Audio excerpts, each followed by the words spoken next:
गई गोली मार रहा, मैं कौन सी गोली मार रहा, जगह नहीं याद रही, जगह सब मैं तो पटवारी साहब ने गोली मारा। आपको बताना चाहेंगे कि रतलाम जिले के गांव धूसवस में पटवारी शैलेंद्र व्यास और आरआई मेहरबान सिंह ने एक निजी व्यक्ति को लाभ पहुंचाने के लिए सरकारी नाले का भी सीमांकन कर दिया। परेशान लोगों ने बताया कि पटवारी और आरआई ने कुछ ले देकर सरकारी नाले का सीमांकन कर रमेश पिता नंदा जी, ईश्वर पिता नंदा जी, दीपक पिता रमेश पाटीदार को फायदा किया। और यही नहीं, आसपास के लोगों ने कुछ बात कही तो ईश्वर पिता नंदा ने गोली मारने तक की धमकी दे डाली। गुस्से में आए लोगों द्वारा पूछा गया तो पटवारी का कहते हुए बताया, सीमांकन के दौरान नाराज हुए लोगों ने कलेक्टर और तहसीलदार को आपत्ति जताते हुए आवेदन के माध्यम से अवगत कराया गया और कहा गया कि पटवारी, आरआई और निजी व्यक्ति की मिलीजुली चाल से सीमांकन गलत किया गया। वहां 4 लोगों का रास्ता ही नपती के दौरान बंद कर दिया गया है। उसका सही सीमांकन कर 4 लोगों के लिए रास्ता छोड़ा जाए, फिर से सीमांकन कर आसपास के लोगों को संतुष्ट किया जाए। मेरा नाम पवन पाटीदार है।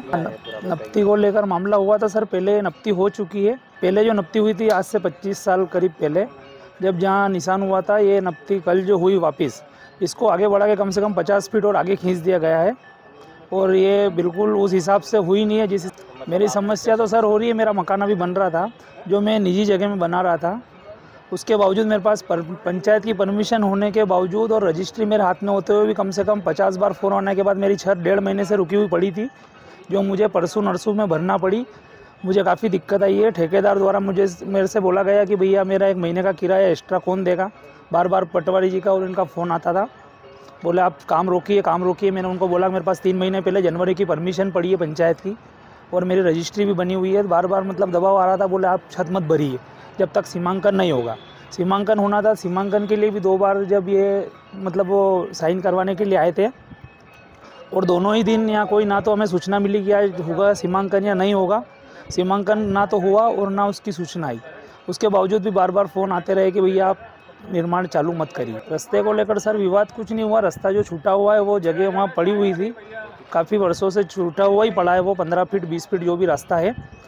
बाकी कल जो नपती हुई, उस नपती में उस रास्ते से और 20 फीट आगे तक जगह इन्होंने चिन्हित करी है। सर मेरा नाम ईश्वरलाल चौधरी है, जाट जाति से हूँ।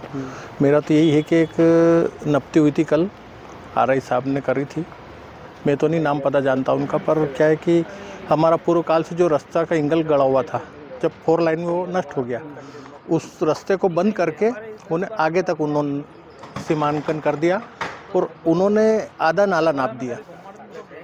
उनको रमेश जी को ज़मीन हमारा रास्ता बंद करने के लिए शायद अर्थव्यवस्था कुछ हुई होगी, इस कारण उन्होंने सरकारी नाला नाप दिया और दबाव में आके उनका ब्रदर हमारे को अपशब्द भी कह रहा था और वो गोली मारने की बात कर रहा था। तो हमने बोला कि यार हम वीडियो बना लें, तो अधिकारी ने भी हमें मना बोला और उसका भाई बोल रहा कि पुलिस को बोला नहीं इसके बंद कराओ इनको। तो सर हमारी ज़मीन भी छीन लेगा ना, हमें बंद भी हमें ही कराएगा, ये कहाँ का न्याय। ईश्वर पिता नंदा जी वो बोल रहा था, ये रमेश जी का छोटा ब्रदर है, उनकी ये ज़मीन इधर हमारे पास में पड़ोसी वो ये, उन्हीं के दबाव में आके अधिकारी ने उनको ज़मीन दे दी। हम 4 जने परेशान हैं और चारों का रास्ता पहले पूर्व काल में अधिकारी नाप के दिया था, पर वो रास्ता एंगल उखाड़ गई, वो 4 लाइन बनी तब। तो अब इस कारण से उन्होंने क्या हुआ, कैसे इसमें मतलब रगड़ा हुआ, आगे पीछे कुछ किस अधिकारी ने किया हमारे को जानकारी नहीं, पर वो रास्ता बंद कर दिया इन्होंने। हमारे को सिर्फ 15 फीट रास्ता ही चाहिए, हमें उससे झगड़ा भी नहीं करना, वो झगड़ा कर रहा है और वो ये चाह रहा है कि किसी भी हाल में हमें रास्ता बंद करना है, इनकी ज़मीन खरीदना है। Bharat 24/7 news bureau report, Ratlam.